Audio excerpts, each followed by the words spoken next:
na próxima dimensão. Livro psicografado por Carlos Antônio Bacelli, pelo espírito Inácio Ferreira. Capítulo 28. Terminando de percorrer o pavilhão em que os nossos futuros medianeiros na carne puderam constatar o devotamento em que uma legião de irmãos dedicados aos serviços de enfermagem tratavam os doentes, coisa rara de se ver, diga-se de passagem, nos nosocômios da terra, fomos ao pavimento superior, imediato àquele que diz respeito à administração. O assunto dominante, entre outros, era o de desenlace de Chico Xavier, um dos tutelados de Odilon Fernandes, de nome Daniel, sentindo-se mais à vontade, comentou enquanto subíamos. Eu conheci Chico, fui um dos muitos que escreveram por ele. Desencarnei no acidente automobilístico.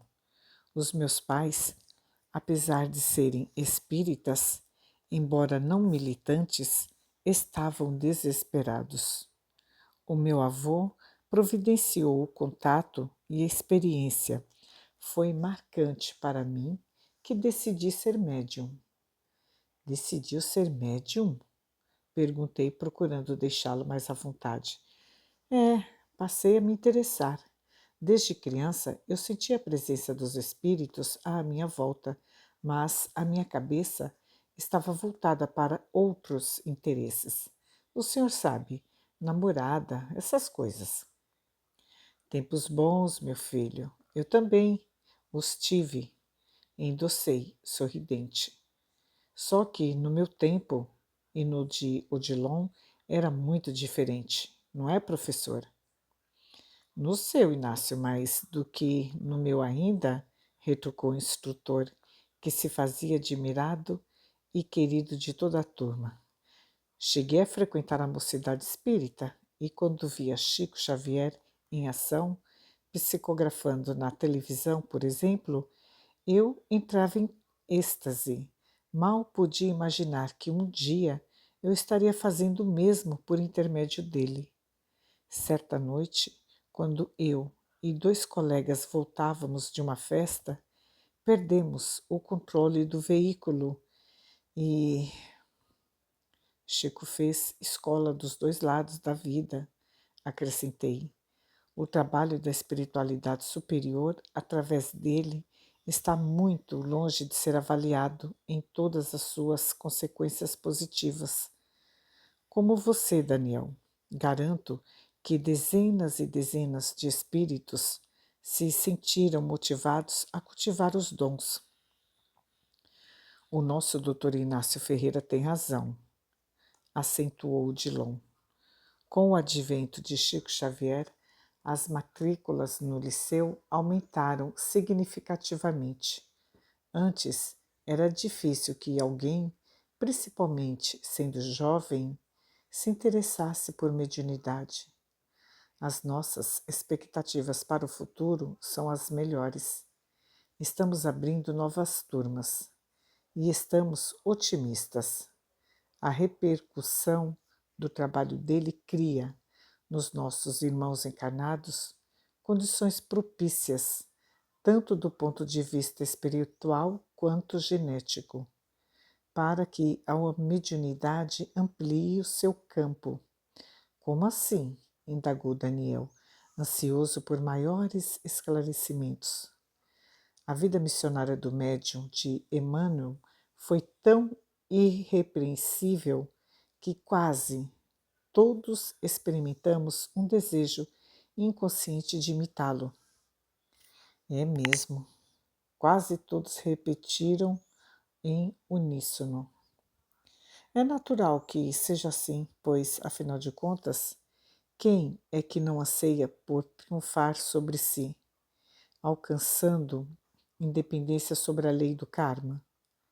Que pais não gostariam hoje, e vamos frisar este hoje, de ter um filho como Chico Xavier?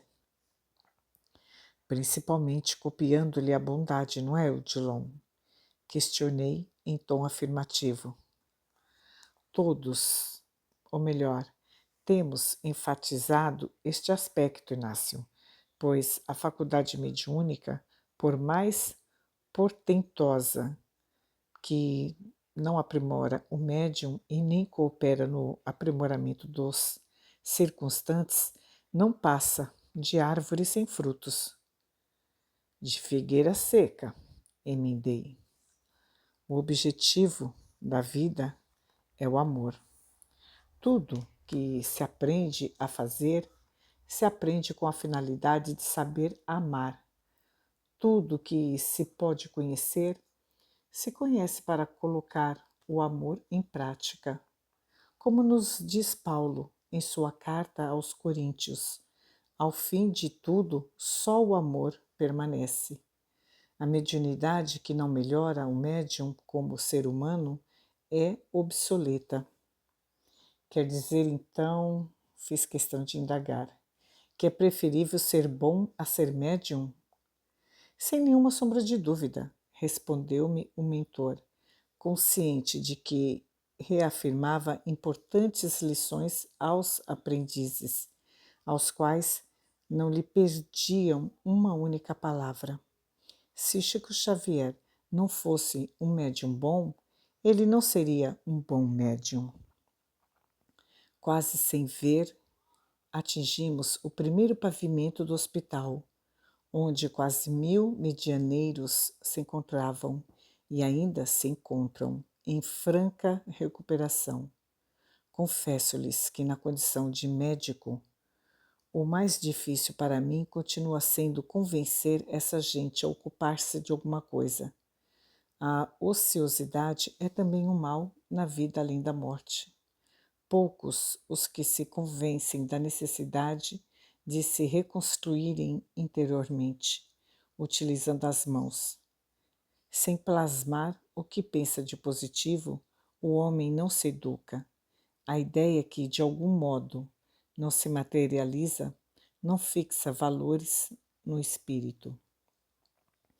Aproximando-me de um dos nossos internos, exatamente um daqueles que, de braços cruzados, permanecia na expectativa de que a graça divina o alcançasse, falei sem meias palavras. Como é, Adelino? Quando é que você vai se resolver? Eu já lhe disse que a sua mais rápida recuperação depende de seu esforço. Faça alguma coisa, homem. A rigor, você poderia estar de alta, mas saia desse quarto, visite a biblioteca, tome a iniciativa de ler um livro. Ah, doutor, respondeu-me, eu ando muito deprimido, de fato, tenho me sentido melhor. No entanto, não sei que se sou frágil ou voltaria a cair. Não adianta. Creio que Deus nos fez de têmperas diferentes. Noto que, com extrema facilidade, albergo pensamentos negativos. Enquanto estou aqui, estou bem, mas se eu colocar os pés para fora do hospital... Adelino era um homem, ou seja, um grande doutrinador, ou, por outra, havia sido na terra um orador de qualidade, dotado de excelente memória e primorosa técnica expositiva. Infelizmente, como tantos outros, falara tão somente com os lábios, não se esmerando em vivenciar aquilo que pregava. Meu irmão, repetia, tentando encorajá-lo, todos somos assim. Não exija a santidade de você, porém, por outro lado, não se renda de vez às inclinações negativas, ao vício que detecta na sua personalidade, contraponha a virtude capaz de anulá-lo. É assim que devemos proceder. Não continue tão somente no âmbito das palavras. Se você ampliar a si mesmo parte do que já sabe, as coisas começarão a mudar. Em cima dessa cama, a cismar sobre o passado, o futuro não chega. Aproveite os seus conhecimentos e converse com os companheiros, colabore conosco. É procurando dar aos outros o que muitas vezes não temos sequer para consumo próprio, que a vida providencia o que nos esteja faltando. Quem são estes jovens, doutor? Questionou-me, apontando os discípulos de Odilon. Candidatos ao serviço mediúnico na Terra, expliquei. Estagiários do liceu, que dentro em breve estarão se engajando na causa do Espiritismo. Tomara que tenham um destino diferente do meu. No começo, eu era idealista como vocês, disse-lhes. Mas aos poucos a vaidade foi me dominando. Nada pior para arrasar com um médium do que o elogio e o aplauso. E, infelizmente, é o que queremos o tempo todo. Desculpe-me, Sr. Adelino, aparteu Timóteo, um dos componentes do grupo. Eu não posso concordar com o que diz. Pretendo ser médium da palavra e,